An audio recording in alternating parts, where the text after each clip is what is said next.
Kind of talk us through the process of training for the combine and the pro day. I think it's a little bit different than our regular football training. Obviously, it's kind of like you go to school, but you prepare for the SATs. It's a little bit different. It's a specific set of tests.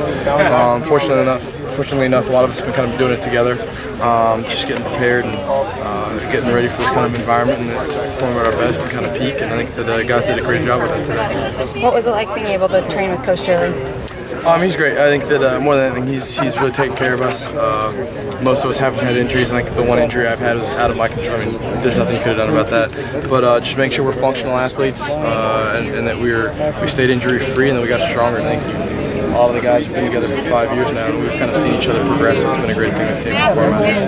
How was it balancing school and training for the combine and recruiting? Oh, it was really tough. I mean, because you're flying in and out, and so obviously sometimes I couldn't go to class. I actually had a final yesterday at 7 p.m. So to get that over with was kind of a relief, and it's been a little bit stressful trying to juggle the two things. But I think that all of us are capable, and so you have to find the time. Speaking of juggling, we actually have some footage of you playing soccer.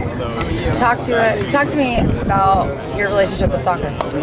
So I played basketball and soccer like home exclusively, probably until about 7th grade, and then started playing football too. But I mean, just it's been part of my background. Obviously, growing up in Mexico, my my two little sisters are huge soccer players, so it's just something we do. So I don't know, just like to have a fun time when I'm warming up out there, and so it's kind of a fond memory for me. If you weren't playing football, then would you say soccer could have been up there in one of your top sports?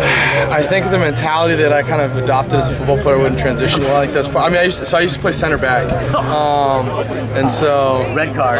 Yeah, that was kind of a difficulty of mine. People flopping. I didn't take it too kindly, but I mean, I've always loved it. Awesome. Okay, well, congratulations. Thank you. Thanks. I know you couldn't run today, but were you happy with your bench and then the stuff in the gym that you got to do? I was shooting for 30 plus, so I mean, 20. It's not a bad number, but for me, I definitely was looking to do 30 or above. But I mean, I did what I did, and it's fine. Where's your head on the 40 situation? Like, were you real disappointed you couldn't do it here? Oh, it's incredibly frustrating. I mean, I've been dieting and training for this for what, 3 months now, and so now I got to wait another 4 weeks, and it's not an easy thing.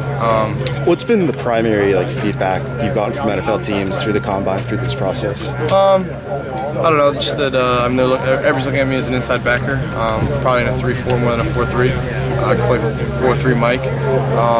But I mean, you never know, especially on my end or anybody in general, other than the teams themselves. So I just want to come out here in 4 weeks, do the best I can, and then it's kind of out of my hands after that. So what are the next 4 weeks going to be like? Is it going to be a few weeks to kind of get the hamstring healed? Oh yeah, I mean, so I won't know. It's not my specialty, but I'm probably looking at 2 weeks of rehab before I really start running again, and then 2 weeks to get ready for pro day again.